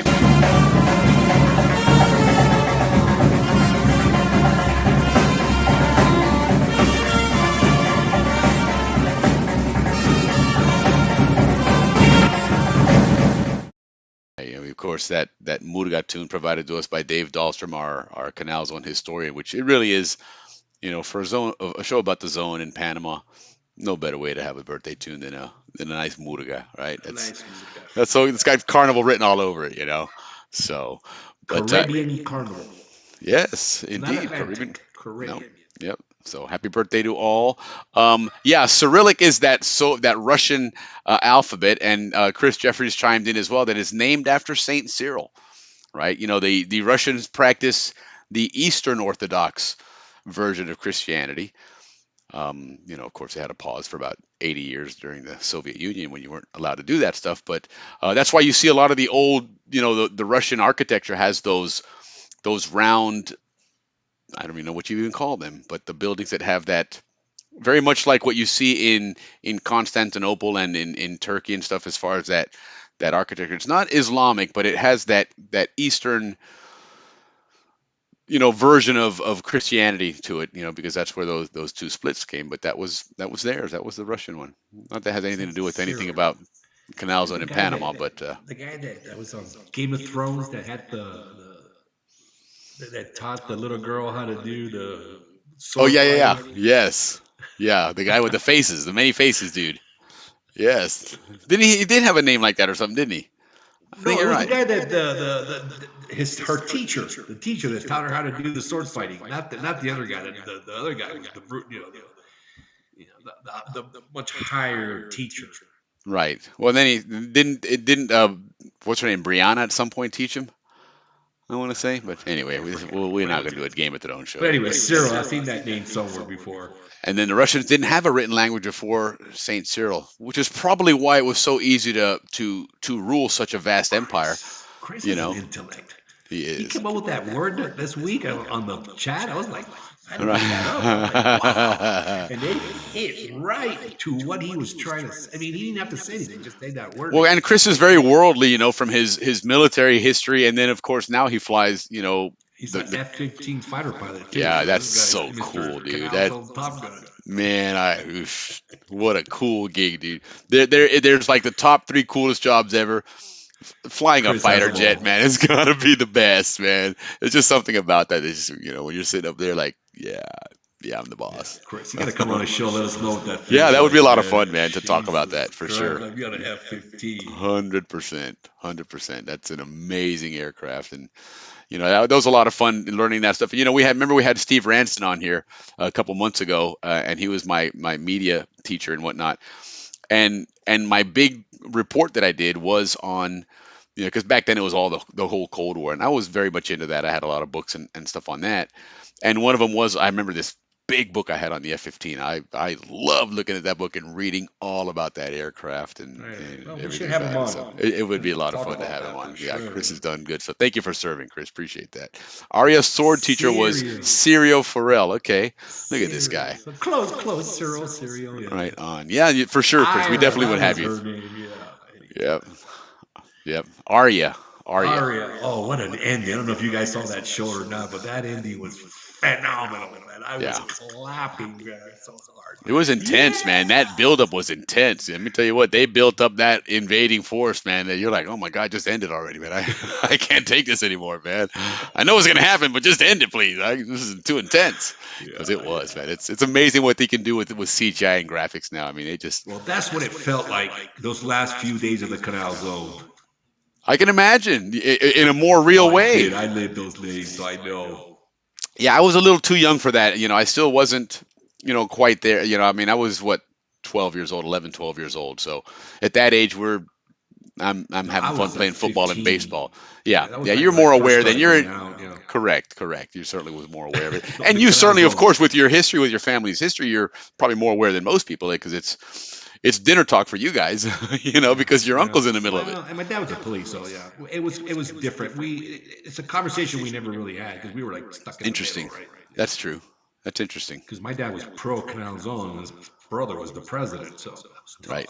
Yeah, his brother's negotiated to take the canals on it. He's like, man, I love this place. Yeah, that's got to be It's a tough. tough spot, man. But well, we didn't, we were doing Canal Zone things. We didn't. Exactly. That's my point. Exactly. We were living the canal zone life, Yeah, we didn't- but you were more aware of it being disappearing than I was at that You know, age. I've mentioned on the show that the Duprees are on. Mrs. Dupree, Mr. Dupree's ex-wife, her and I were interviewed by a stateside news channel, Yep. ABC or something. Yeah, they interviewed us, and I was after Canal Zone forever, Canal Zone forever. So Yeah, that's set really well with the I got a lot of Panama trouble. government. Oh, yeah, I got a lot of trouble for that. Yeah, because everything's optics, right? It's all about Yeah. the optics. Yeah. And yeah, there's people. I'm probably there was some people that are like, oh hell yeah, great job. That's the interview we wanted right there. Yeah. That's too funny. Little history there, guys. Yeah. So let's move on, Willie. Let's do this. Let's do that. Yeah, let's go ahead and try and get that that Kahoot game. set up, guys. So, again, guys, scan that QR code. The PIN number is 6510188. We only have 3 people in there now, so go ahead and scan it on your phone or your tablet, and jump on there, enroll in it. It's really cool. It should take a couple minutes to do, but it's a lot of fun. It's fun. It's a lot of fun to participate. We It is. we can continue to chit chat. We got a lot going on. I mean, Yeah, no, for sure, for sure. as you know, Kelly had and the Panama Canal Society had that party last weekend. Was it last weekend? Yeah, I think it was last weekend. 2 weekends ago, I believe it was. In Yes. Palmetto. I think it was last weekend. I spoke to Kelly. Whatever. It was recent. Oh, first week of May. You're right. 2 weeks ago. Yeah. And I spoke to Kelly last week about it. She said they had an incredible time. 70 people showed up, so that's a Nice. good crowd of Zonians. The food. I asked her about the food. Everybody brought a ton of food. Again, it was like A through K. They brought one type of dish, etc. But Johnny Massetti was all over the place. Nice. Corvinas and ceviche, empanadas, and arroz con pollo. So Okay. it was a great turnout, great food. Some of the things the way they organized it, if you guys remember back in the day, they used to the canals would throw these parties in Summit where they would have the tug of war, Yes. races, Mm-hmm. and the water, throw water at each other and stuff like that. And Sure. the eggs and toss the eggs. That's kind of what they did at this party. They had a big day party. And so like I said, 70 people showed up. It was a great event. And then afterwards, they went to Kelly's place for a derby party. Remember, that was there where they had the Kentucky Derby that weekend. Right. Yeah, so about that Kentucky Derby, Willie. All the horses that participated came from Secretariat. Yes. Secretariat, Yes. All. So people were saying after that horse won those races, he lived a great life. Indeed, he did. Indeed, he did. So or she. I'm not sure which one it is. I mean, Yeah, I guess single in those horse. is it males and females that can run? Is it just males? How does that work? I don't know. Yeah, I don't do the horse thing. I never. And then they had to be like a certain age group too. So maybe somebody can help us out. Yeah, maybe some All right, degenerate we got gambler out there 4. that knows Let's do about it, the man. about And the then story. I'll join in too because I don't know. I haven't seen any of the answers, so I don't know the answers. Yeah, except the last one. So listen, if you're tied with Ricky on the last one and he wins, you know he cheated. All right. right. No, if it comes to a tie, then I will dial on the last one. But yeah, it's just scan that code up there, guys, and we'll give it another minute or two. In fact, I'm gonna put something here on the screen because I saw this the other day on Facebook, and it was pretty cool to see this, and it got me thinking about who else had one of these types of these types of cool, I guess you could call it, for lack of a better term, a gang. If you were part of one of these gangs, let me see here. Where is this? I just saw it the other day, and I took a screen. We did, but some of them were a little bit more. Remember what was the Warriors, that 70s movie, Warriors, right? Oh, yeah, And they had all those really cool gangs that had names and they wore outfits and all that stuff. So this one wasn't quite. I wouldn't say that they had outfits and whatnot, but these guys were really cool. Most of these guys are my class of '86 classmates, but the Bohio boys. So we see there's Gilbert Smith. I see Pat Schulte that I recognize. Trying to see who the other ones are on here. That looks like an Underwood. I think it looks like Underwood at the top there, and Richard Goldsberry. Look at these. That was the Bohio boys, man. So anyone else out there, what was your gang? The Mango Boys. I remember the Mango Boys. There was the Mango Boys. Kevin Joyce in that group. And then they had, then I guess maybe an offshoot of that, which a lot of the class of '84 dudes were in that, was the Almond Boys. And I think Johnny Hearn and those guys were the Almond Boys. Anyway, that was a cool picture. Look at these guys, man. This is the Zonian life right there, man. The absolute Zonian life. These guys got a cooler with, the whole Panama beer sticker on it. And, love this stuff, man. But anyhow. A lot of our Halloween costumes were like Cerveza Panama cans. Yeah. Absolutely. That was the thing, man. And even to this day, everybody loves that Panama beer. In fact, I have Those a cans were just terrible. That Panama beer and I just forgot didn't the taste Panama the beer same. bottle right on. That's part of the look. And this Didn't one's taste capped. the same out of a can. No, it didn't. It really. It's amazing what that aluminum does to the taste of it. It absolutely makes a whole world of difference. And then you remember, back in the day, you take the case of beers, the bottles, and you turn them in. You get what, $4 and something, $4.30, I think, for a Whatever it case. was, a case would be $7 if you had an empty case. Right. That's the way I remember it. Yeah, and I think it was like 11 and change or $12 without the empties. Yeah, But, so it was always at least four of us partying. well, and that was- $2 each and a case. And Case that was right also there. the thing, man. You're driving around town and you see somebody's got a stack of cases. You need to put those things away, we man. Knew the houses. We knew the houses. Man. We had them Yeah. downstairs. Yeah, get yourself a couple of cases when you're low on cash and you get your Everybody beer, had their man. houses, when they get Yeah. there. I don't think we stole them. I think people would just leave them for us, or did we steal them? Well, you can call it leaving them for us. They just I didn't think they know left that it they for were us, leaving them yeah. for us. It ended up being that way, but yeah, you can listen. Mind us, we're talking 15-year-olds here. Yeah, right, exactly. And yet, once you had the case of beer, the empty cases, and you had your cash, go anywhere you want to buy it. Nobody batted an eye. There was no such thing One as. place we would go buy it really would be down at the El Chinito down there by Ancon Inn down the street. on You King could go Street. there, but no, there was also the bodega off of Transismian Highway by the Ancon train station. That was rough though, man. You guys, your age group did that, not my age group. Boy, my age group was too scared to go down that area. Yeah, no, you did. When you got on the Transismian, which of course, remember, was like a 4 or 5 lane, and then it had the 2 side roads that ran parallel. It was all going the same direction, though. Yeah. I remember that. But you turn there, and the bodega was right there, man. You go get No, your I do beer remember, there. I do remember. Yeah, you're right. Yeah, I did that go there was- a couple times. I was in and out because there was always parking right in the front. I remember that. Yeah, absolutely. And then, of course, look, there, John saying it's $6.80 a case. See, I remember it was $7. That's right, John. John's got it. 6 because you know why? That's who I got all the big cases of beer with. John Catzero. That's again life in the zone, brother. We used to Life steal in our the zone. parents' cars, right? And we would just go do all that. We roll them down the hill. That was Automobile Road. That's right, Leaf. That's what they called it. Yeah, that was Automobile Automobile Road, Road, man. right. And that was where you would go right down the road. You made that at the first big intersection. If you made a right, that was where RPC was, the TV station. And I remember one time, in fact, this was before the Shrine Bowl, when I was on Rams on lightweights. They wanted to interview me to talk about this because it was upcoming Shrine Bowl between Rams and Kiwanis.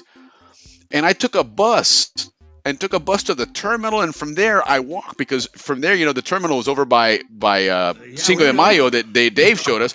And from there, I walked all the way down that road and walked past the my bodega God. and stuff On to the side- RPC. On the road, though, right? Not on the neighborhood, because there was like the road, and then there was like the neighborhood up here. Yeah, no. I mean, I went through the bus stop and Oh walked my down that road up God. that way. And I'm wearing jeans and my Balboa Rams jersey, and I'm 11, 12 years old, just oblivious. Like, all right, cool. Just strutted my way all the way down there. And they interviewed me, and then I left and walked back and went all the way back there and caught the Saka bus back up to Balboa. It was a trip, man. And my mom afterwards was like, "De verdad que tú fuiste para allá?" Yeah, and then she put on TV, and oh my God, there's my son on TV. Where the hell did this come from? What the hell, man? Let's do it. So I just took a bus and went down there. That was insane, man, but that was a lot of That was fun. a tough area. But you know what? Back in the day, that was the nice part of Panama. Correct. Like where the stadium was, because that's where my mom grew up in that area. Yes. That's the first area that expanded outside of Casco Viejo, was the first new area of Panama. Like the suburbs, yeah. Buy in bulk at the brewery. Yeah, I never got a chance to do that, but I imagine that probably would have been the way to do it, is buy it at the brewery. Heck yeah. So. You know what? I never even heard of that. That was an option. God, I know. I would have done that. Because Heck yeah. The kegs. Remember the kegs? Yeah. Where the heck did we get the kegs from? Does anybody remember where we got At the kegs? brewery. That I know you would go to the brewery to get them. And you had to have somebody with a truck, because remember, they had them in those wheeled big aluminum metal things. It wasn't just a barrel that they gave you. Yeah. It was a whole You're thing, right. man. And The tap. The tap, right? Yeah, absolutely. So anyway, guys, let's see if give you another minute or so, and then we'll go ahead and get started on this. Hit that the QR code up there, scan it, 6510188, and we're gonna have a cool little trivia Kahoot, guys. It's a lot of fun, man. So yeah, definitely jump in here. Why didn't you take the train? I didn't know, man. I hadn't tuned into Nodier Garcia's PRR history, and so I didn't know to take the train there. No, that would. And back then I lived on Amador Road, so that would have definitely not worked. I walked from Amador Road, which again now we know wasn't that far, to the bus station right there at the YMCA. Yeah, Balboa.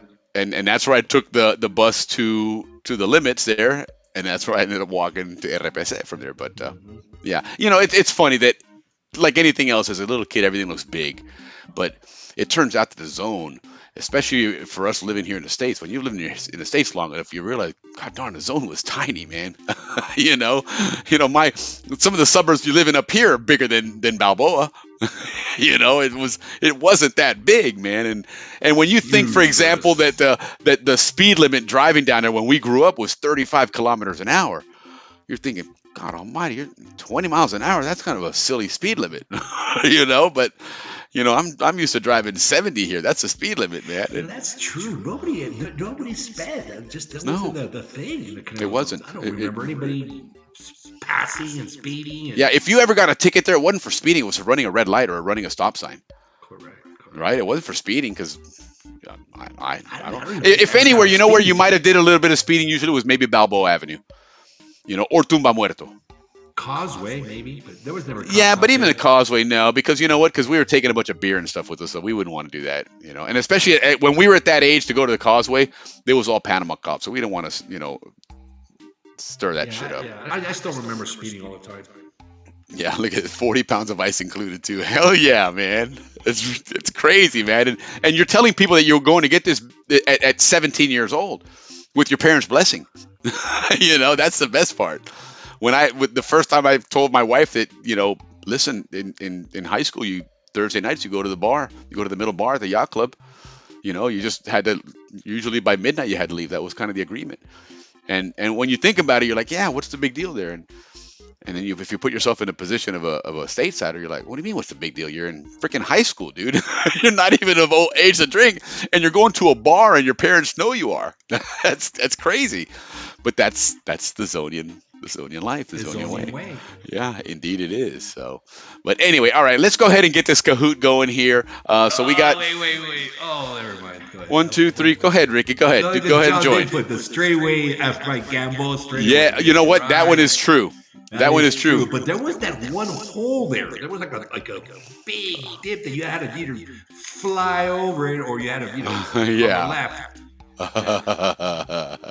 Yeah, that one was a place you'd go fast. Gary Kling would do it on a motorcycle. That was insane. That was local. I had 4 kegs delivered to my house. That's so true, man. That is so true. But anyway, all right, let's kick this one off, guys. Here we go. Let's do our Kahoot here. This is called our spring Canal Zone Spring Kahoot. Okay, so here we go, guys. Well, you gotta get that picture out of the way. Oh, sorry, I didn't switch over. Here we go. Okay. All right. So here we go. Captain Andrew picked up Michael Yon and Matt Tomlin in the body of water named San Miguel. What body of water was it? Was it the Bay of San Miguel, the Gulf of San Miguel, the San Miguel River, San Miguel Peninsula? Which one was it? We got to get that chat off the screen. There it is. Oops, sorry. And remember, they're just color-coded. The red is Bay, blue is Gulf, yellow River, green is Peninsula. Which was the name of that body of water, San Miguel, that we talked about with Captain Andrew and Michael Yon? It was the Bay of San Miguel. That is correct. No, the answer was the Gulf of San Miguel. A lot of people picked the Bay, and one person picked it the right answer. So right on. Let's see, who was that? Congratulations to... There you go, 2E. Whoever 2E is taking an early lead here. All right, let's see what happens next. What town is this from in 1907? Okay. This is a picture of a town. Is it Puerto Armuelles? Is it Casco Viejo? Is it Cologne? Or is it Aspinwall? Interesting.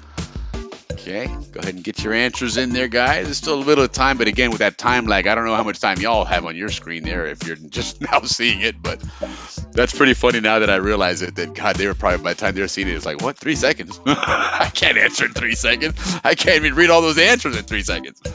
So yeah, you definitely got plenty of time now. All right, so it looks like everybody did get their answers in. The lag is Yeah. way more than And that one varies because there's some days, maybe if we did this like on a Tuesday night, it might be quicker, but on a Friday night, I'd imagine you're probably busy with a lot of streaming.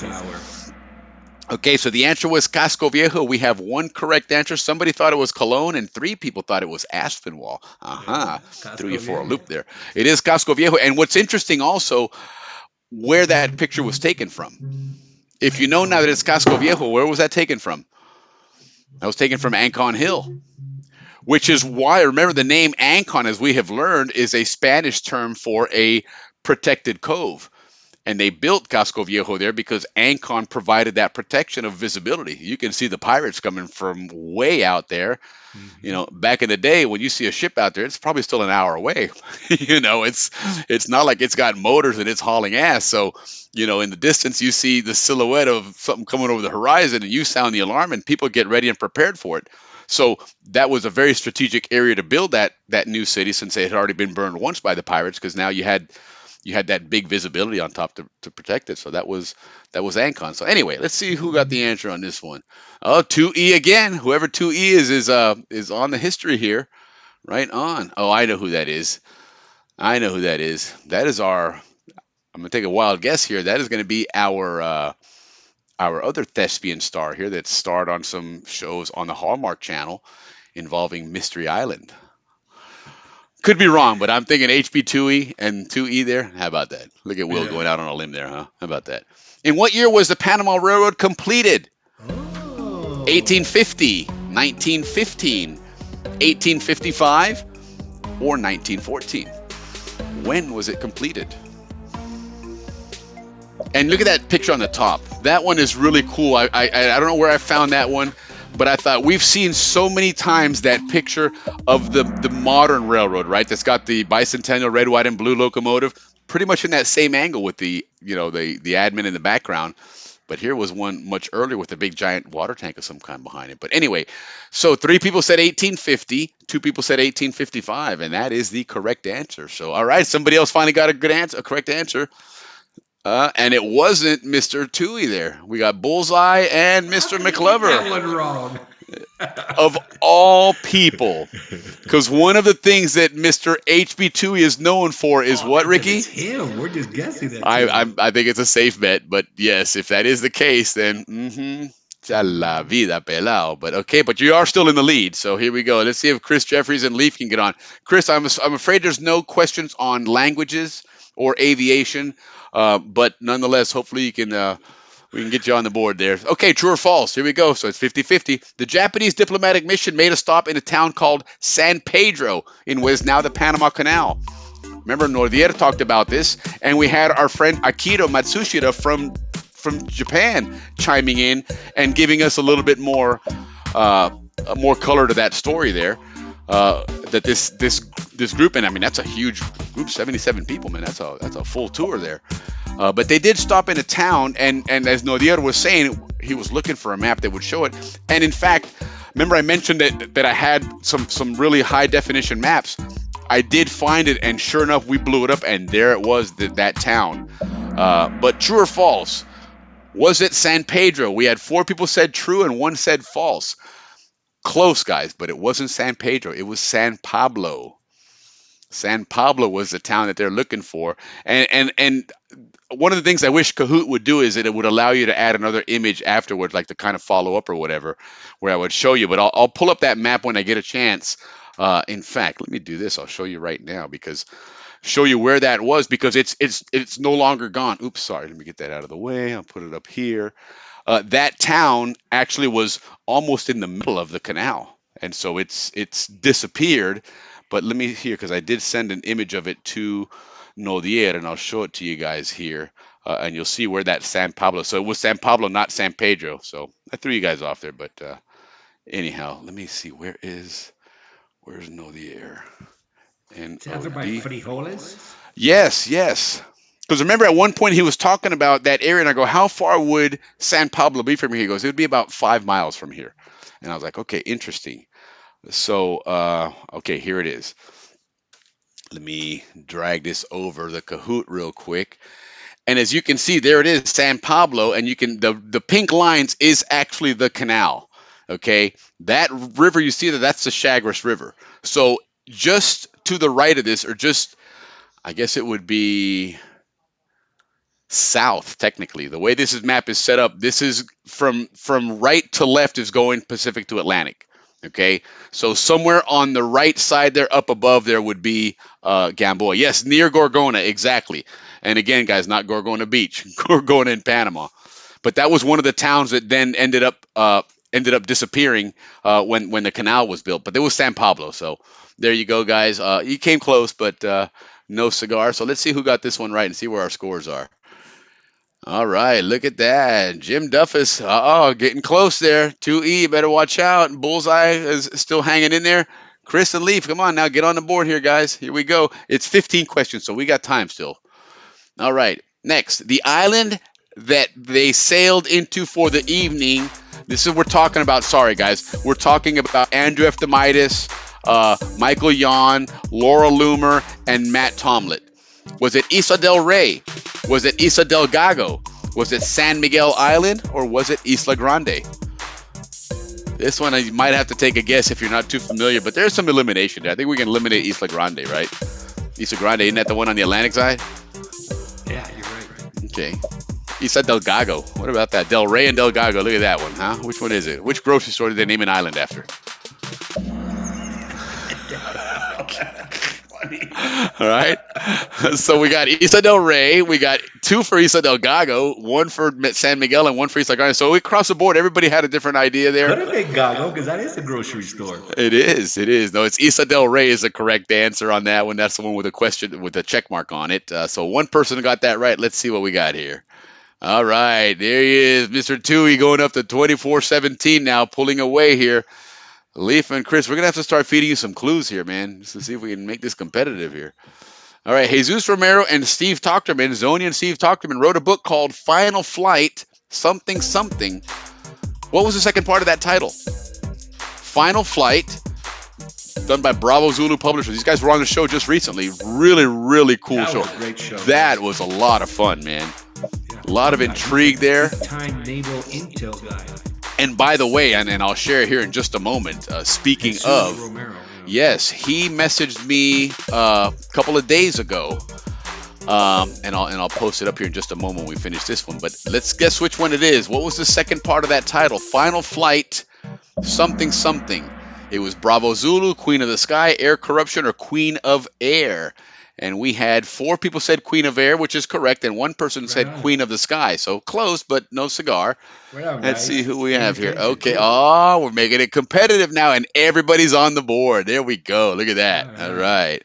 So we have Chris is at 7-12, and all the way up to HB is at 24-17. Again, wild guess there, but I think I'm right. Yeah. Man, we've had some good shows lately. Yes, we have. It's been a lot of fun. All right, here we go. Check this out. All right. Well, hey, welcome, Dad. You don't get to participate in this Kahoot because we're a little bit late there, but enjoy it anyway, nonetheless. Good to see you, Dad. Awesome. All right. So, real quick then. So these guys wrote Final Fantasy, Queen of the Air, right, or Queen of Air. They have a trilogy coming out now, or Jesus messaged me this the other day. Coming soon, Lethal Silence, the Tren de Agua, which we've seen a lot of that in the news recently, right, with the Venezuelan gang, and Shadow of the Cartel de los Soles, which is the new cartel, which is a Venezuelan cartel, actually, working along that southern Colombia-Venezuela border. I would take a wild guess and think it's almost a hybrid one. They probably have Colombians within that, but it is probably primarily a Venezuelan gang. But as we've learned from this show, what they're doing is taking the drugs now, putting them on planes and flying them north along the Colombian border, and then over the Caribbean, they're making that left turn and heading towards Central America. Why? Yeah. Because Colombia will shoot the planes down, and they're saying, don't mess around, man. So, here all this time we associated Colombia with all of this stuff, and turns out the government finally looks like they got rid of the corruption to the point that they're like, dude, don't even try flying over because we'll shoot you down, right?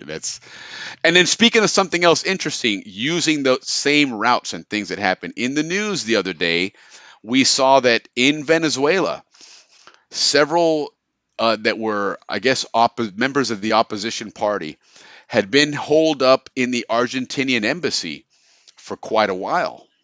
And because, again, embassies are considered the grounds of the country to whom it belongs to, that was Argentinian territory. And so, they were considered protected in there while they were looking for asylum. The problem was at the moment that they try and leave, they're going to grab them.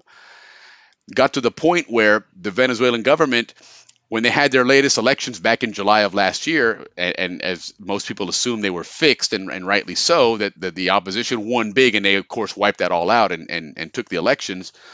Several countries, including Panama, did not recognize the new government and said, or the current government, for stealing that. So what did the Venezuelan government do? Get the hell out of our embassy, all of you guys. Close all the embassies and get out. One of them was the Argentinian embassy. And so, got these people in there and they're like, oh my God, what are we going to do?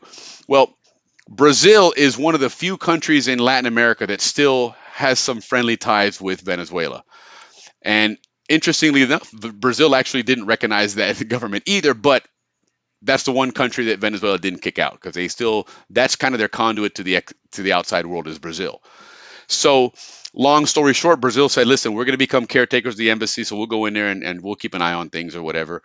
And the Venezuelan government, I mean, they shut the power off on this place. They had drones monitoring. They had everything surrounded the whole time.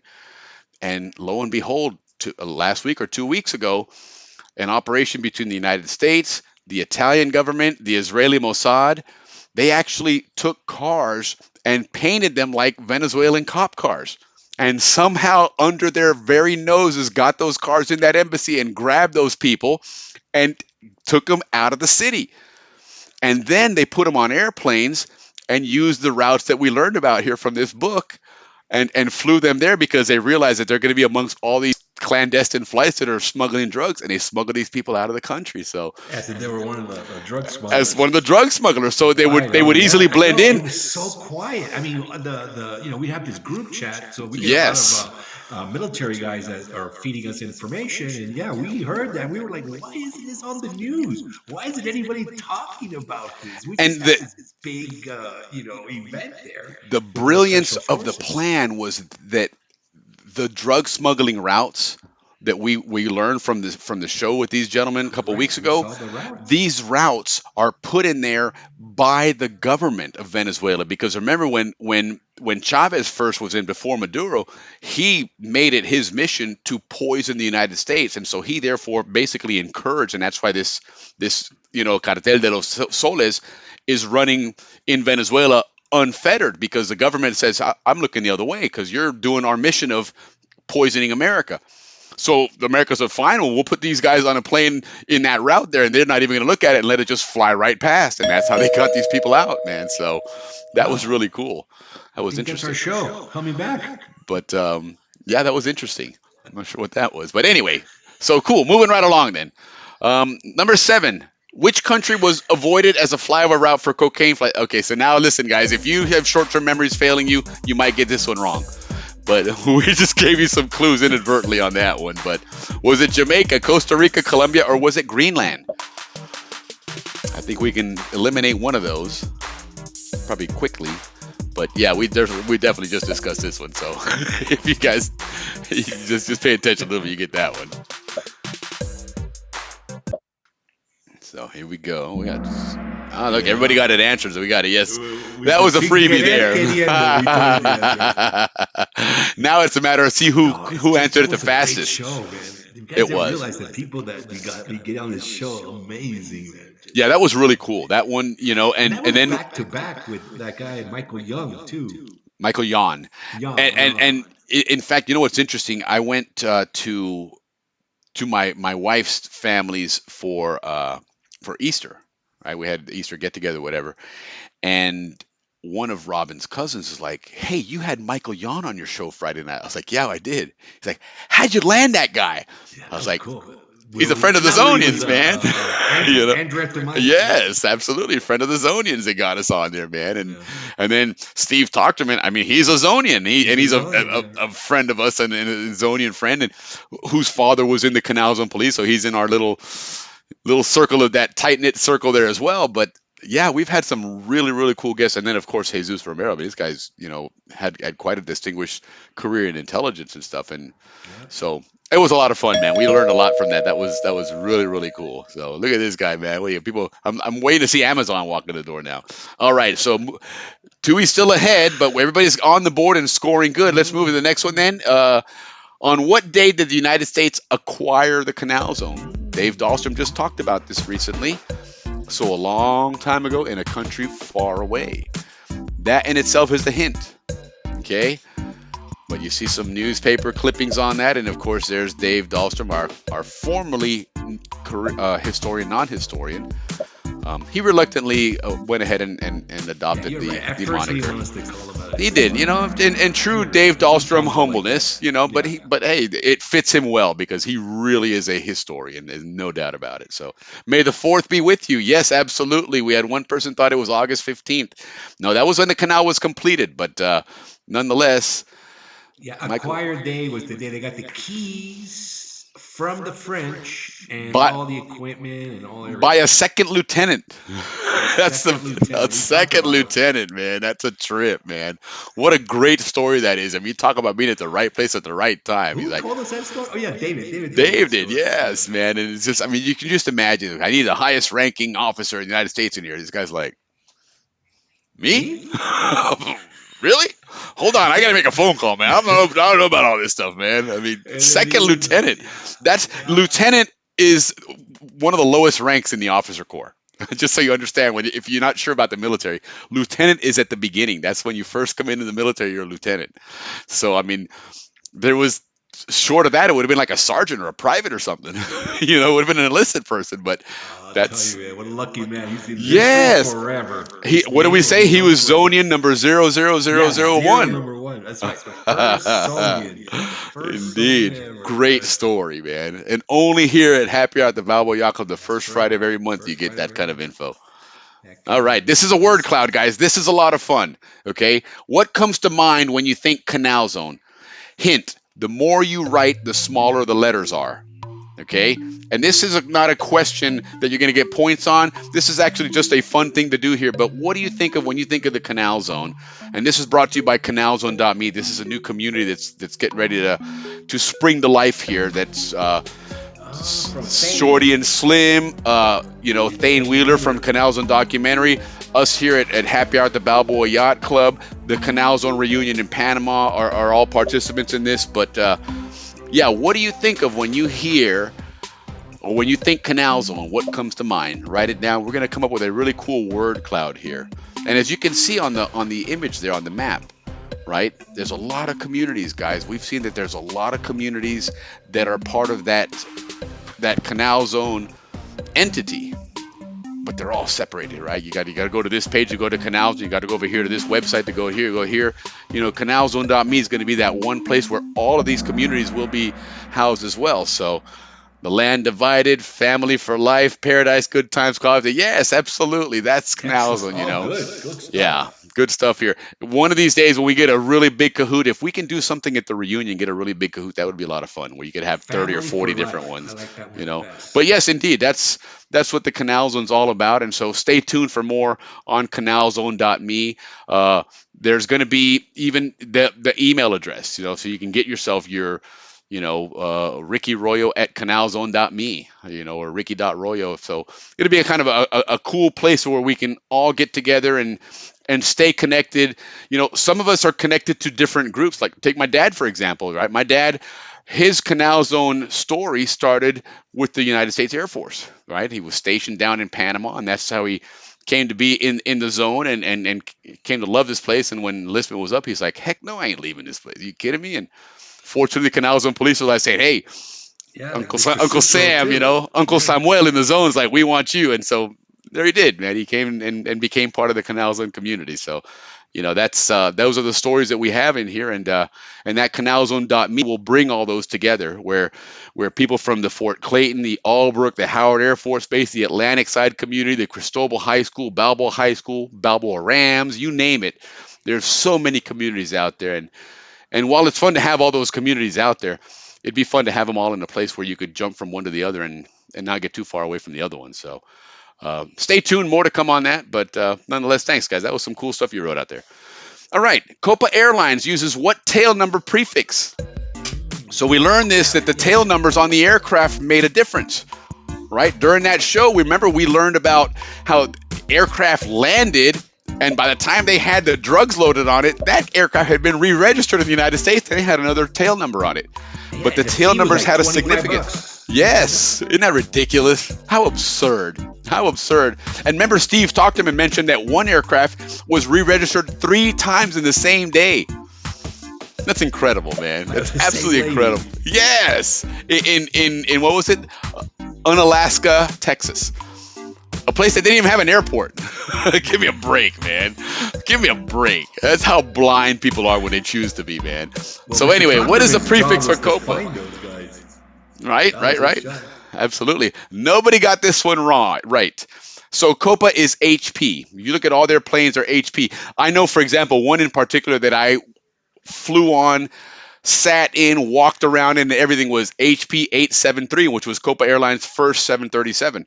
And that was when I was working out there in Tucumán. And there was times when that plane, for example, on a Saturday, the plane would come in on the morning route from, it would do Guatemala, El Salvador, Nicaragua, Costa Rica, and Panama. And then on certain days, it would go right after lunch to Colombia, come back, and then the 5 p.m. flight back up north. But there was 2 days a week where it wouldn't do the Colombia flight. It would just sit there. And so it's sitting there for 4 hours. And if I was bored, I didn't have anything to do, it was a couple hours before the flight closes, I just walk up there and I'd walk on a plane, sit in the cockpit. It's such a fun gig, man. It was just so cool. But anyway, Copa was HP. That's their letter numbers. The ones that we saw a lot on the show was the N number.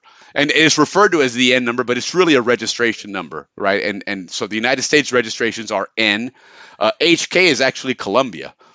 I don't even know if there is an actual PA, but I threw that one in there, and I threw a curveball that several people took a swing to. They swung and they missed.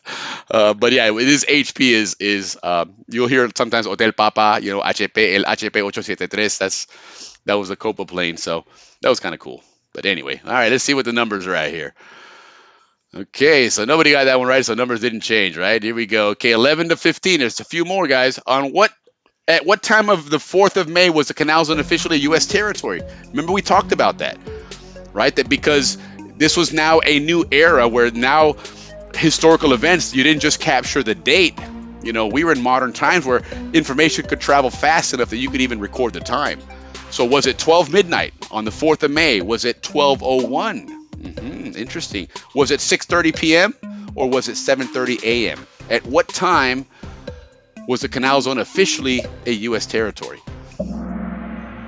Number 5, 12:01. No, this one, nobody got that one either. It was 7:30 in the morning. Dave Dahlstrom, our Canal Zone historian, is going to be like, really, guys? Y'all didn't pay attention? Y'all didn't take your notes? He told you, he goes, this is going to be on the quiz, guys. Y'all pay attention. But it was. And it was kind of odd because 7:30, the reason was they had to do it first thing in the morning, and then he had to telegraph it over to Washington, let them know what had happened.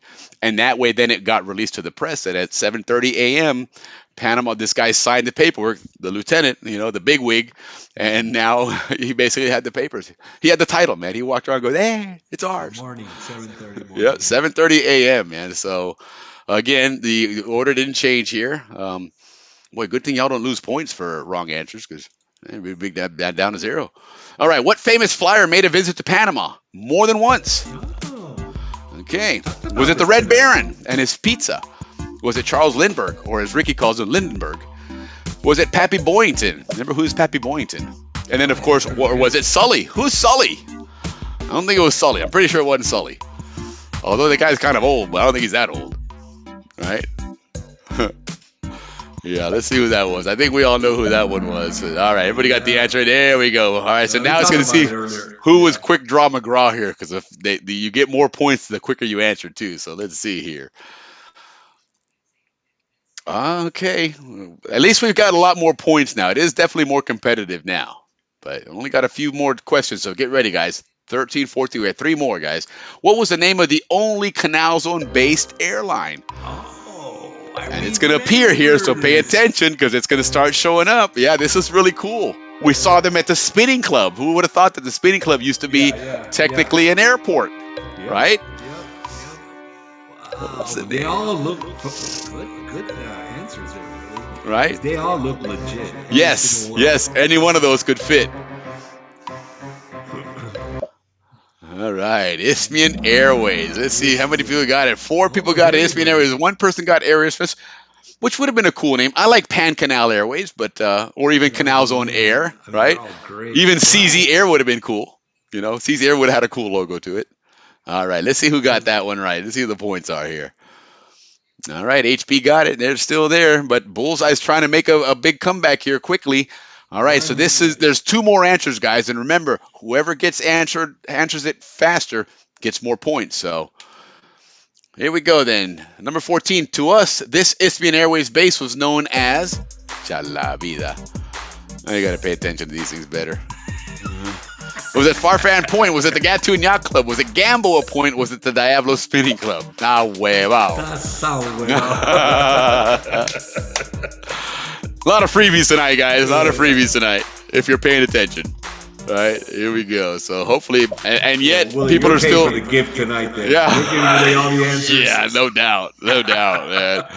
All right, it was the Spinning Club, absolutely. Yes, the Diablo Spinning Club, which I just said was that we learned from Dave was their seaplane base. So that was kind of cool, man. That would have been cool on Rams. Hey, we're going to play Cristobal. Everybody get on the plane. Let's go. Yeah, I got it. All right, here we go. All right. Tui's almost got that secured now. It'll be tough, but 3 people had an answer streak of 3. Right on. He's right there. All right, guys, last question. Remember, speed does matter, but if you go too fast and get it wrong, se fregó el paseo. So here we go. And I don't know if I have the setting. I believe there's a way to have the setting on here where you can keep changing your answer, which would be kind of smart. Then just answer something fast, and if you realize it's wrong, switch it so you don't get, lose all the points. But anyway, here we go, guys. Last question. Little drum roll there, Ricky. What do you got? Oh, that'll be dead.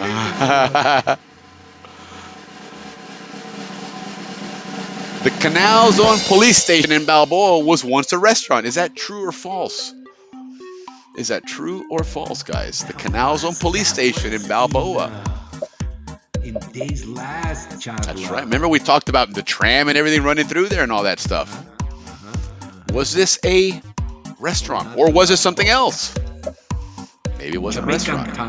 All right, so we have a differing opinions here. We got 3 said it was false and 1 said it was true, and the one that said it was true was right. Does this make a difference on the scores? Let's see. All right, so 3rd place at 4809 was Chris. Okay, Chris came up. Right came on, back. right? Absolutely. Number 2. Okay. Oh, right. And number 1 looks like it's going to be our friend, Mr. 2E. Right on. I do again believe it is HP 2E, but either way, right on, man. Oh, guys, thank you for participating, man. Yeah, that was fun. That was a lot of fun. Yeah, that was interesting. Some of those things we learned. I had as much of an aviation fan as I am, and as much as I love airplanes, I had no idea that we had an airline in the zone back in the day, Isthmian Airways. And what a great name it was. It was absolutely Isthmian Airways. So anyhow, look at this. Hey, Akira, welcome. I didn't see you on earlier. Sorry, only a few Japanese know the name of this station, Matsushita. Very good. Well, thank you for sharing. And again, appreciate you chiming in last week and then joining us again today, which, again, for you guys, good morning, because it is, about 10, 11 o'clock in the morning in Japan right now. So that's really cool. Very cool. Matt Tomlin has been working with Mike Yon for, yeah, they seem to have a good connection there. And the other day when Ricky first mentioned that Darien closure, I texted Michael Yon right away, and he's like, yeah, I'm hearing some things. I'm going to look into it and find out what's going on there. So it's kind of cool to have that Zonian connection now and that friend that's internationally connected and well known in the international world for diplomacy and geopolitics and all that stuff. This guy's a former war correspondent. He's a former special forces. So really, really great guy and good friend of the zone. And he's somebody that really knows a lot about, heck, he knows more than we do about the Darien, and he's never lived down there like we did, but it's really cool to have him on there and join us. Rosanna, good to see you. Hi, how you doing? Let's see who else. The other side. Yeah, it was the other side. We always talk about the other side, but Vern chimed in earlier that he's gonna hopefully we'll chat it up and get him on to give us that Atlantic side perspective, which next week will be a great segue for that anyhow. Don't forget that. But anyhow, guys, that was a lot of fun. Thanks, everybody, for participating. We'll try and get more of those out there, and hopefully more of you guys can join, because it is a lot of fun doing those. It's a lot of fun getting some participation, and it's cool to see if you guys are paying attention to the shows. When we have those history shows, pay attention, take some notes. All right. Or go back and view them again, which, by the way, if you want to go view them again, subscribe to the SCN Canal Zone channel, youtube.com/@ SCN Canal Zone. Make sure you put that ad in. I don't know why they do that foolishness, but you got to do that and subscribe to it, guys, so we can get some more subscribers and get that YouTube algorithm to help push us out there. There's a lot of Zonians that aren't on our social media channels, and they don't know that this show's on out there, but let's spread the love and show everybody where it's at and get those subscriptions up there. Cruise ships would stop in Balboa and take groups for DC fishing for the day. That would be cool, man. And they need to do more of that stuff. And I know, of course, Andrew does some great things with his tours with Sea Panama, spelled SCA Panama. Check them out. They've got boat tours out weekends. They go out to Contadora now. They do stuff to Tobago. They do canal transits.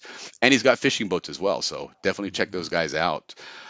Blessed and enjoying the shows. Thank you so much. And we love having you chime in. Guys, for us, the most fun on this show is having you guys chime in, having you guys say hello, and that just makes our day. And buying a beer certainly puts a smile on our faces. But no, we love sharing stuff with you guys. We love hearing stories. Garrett, that was really cool of you to share those stories about your dad and that route in the Darien. So we definitely want to talk to you about that, and that would be a lot of fun. And who knows, maybe one of those shows when Michael Yon wants to come back on with some updates, we can have you give your perspective of it from, which would be amazing, getting something from 2025 to 1965. That's a big difference and a big change in what you saw and what those guys may have seen then. So appreciate you sharing that, and we definitely will reach out to you. But nonetheless, guys, a lot of fun tonight. Great show. Ricky, we did all right, man. We did all right for good timing too. Yeah, not bad at all. No bad timing at all. Canal's on the show. We owed it to you guys.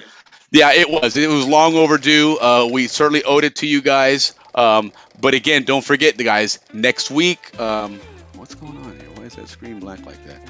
It's starting to be glitchy a little bit. I don't know what that is, but it looks good on my side. Is it? Okay, so on mine it's all frozen up. But nonetheless, don't forget, next week we're going to do that Gatun Locks transit. Okay, we're gonna go through all the steps of driving a ship through the Gatun Locks. What it involves from the standpoint of a pilot on the ship, from the standpoint of a tugboat captain, from the standpoint of marine traffic control, from the standpoint of the guys working on the locks. All of those are going to be some different opportunities for us there to learn about, what it's like and what we go through on those ships. Because like I was saying earlier, a ship doesn't stop on a dime, so there has to be a lot of coordination. Things have to be pre-planned and know, because you got thousands of tons that's moving in that water, and it's not going to turn on a dime, and you can't suddenly go, oh, never mind, back up. It's, that takes a while to stop. So it's going to be interesting to hear everybody's stories of how they would communicate and what kind of maybe signals they use to get that ship ready. Because if we've seen some pictures in the past, some of those ships, it's a very tight squeeze, man. So you really got to know what you're doing, get those mules hooked up and tow them along. So really looking forward to that. That's going to be a lot of fun. And then again, of course, we'll get to the end of the month there, and right away, the beginning of June, we'll have Dave Dahlstrom joining us again for some more Canal Zone history. So, but thanks. Reunions right afterwards. Yes, reunions around the corner. Ricky, you and I got to figure that out and talk about it. We got to plan some stuff out there and see what we're going to do. We'd like to maybe do something on a Friday night if we can. Do a live gig like we did last year. It was, and this time we won't do one where we battle with the staff there to try and kick us out mid-show. By the way, guys, we had to lie our way through that show. We did. The manager, your daytime manager approved it.